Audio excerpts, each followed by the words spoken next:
सुद्धा त्या संदर्भात लाज वाटली पाहिजे। विरोधी पक्षाशिवाय नेत्याशिवाय तुम्ही दोन्ही सभागृह चालवायचा प्रयत्न करता, पण नरेंद्र मोदी प्रधानमंत्री झाल्यापासून शक्य असेल तिथे ते विरोधी पक्षनेता देण्याचं टाळतात। राहुल गांधी यांना तर आज ते विरोधी पक्षनेते आहेत लोकसभेत, पण त्यांना लोकसभेतूनच कायमच्या बाहेर काढण्याचं कारस्थान सुरू आहे। हे विरोधी पक्षनेता नको।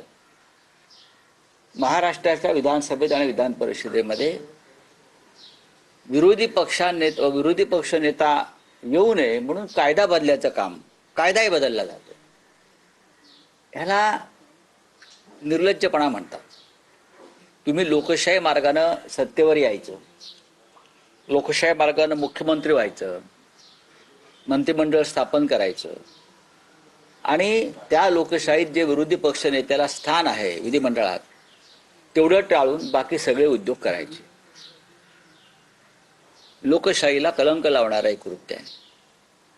विधान परिषदेत आणि विधानसभेत विरोधी पक्षनेता दिला तर तो अनेक विषय घणाघातीपणे मांडेल, अनेक विषयांवरती चर्चा घडवून आणेल आणि सरकारची कोंडी करेल।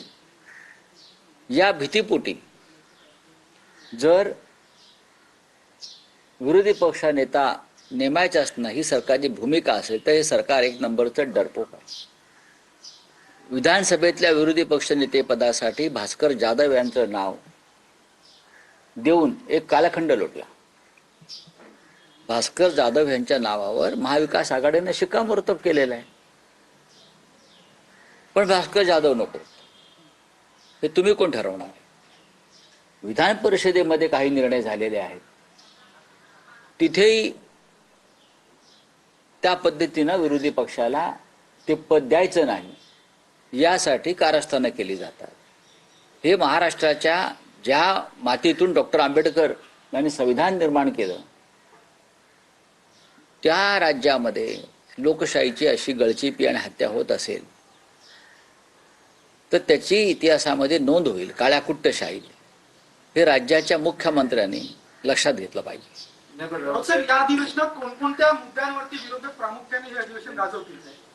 विरोधी पक्षनेत्याचाच विषय आहे। या प्रकरणामध्ये 1 वर्ष झालं विरोधी पक्षानं पत्र दिलेल्या मुख्यमंत्र्यांना नियमांकडे बोट दाखवला जाते। मुख्यमंत्री म्हणतात तो माझा अधिकार नाही, तो विधानसभा अध्यक्षांचा अधिकार आहे। विधानसभा अध्यक्ष म्हणतात की मी निर्णय घेईन माझ्या अभ्यासानुसार, ज्या माहितीनुसार मी विधानसभा अध्यक्षांच्या खुर्चीवर जी व्यक्ती बसलेली आहे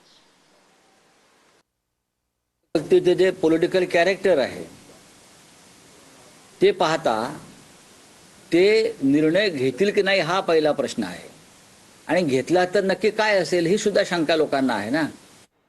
जी व्यक्ती जमिनीचा कब्जा करण्यासाठी गावात जाऊन भांगडी करते ते विरोधी पक्ष विधानसभा अध्यक्ष आहेत।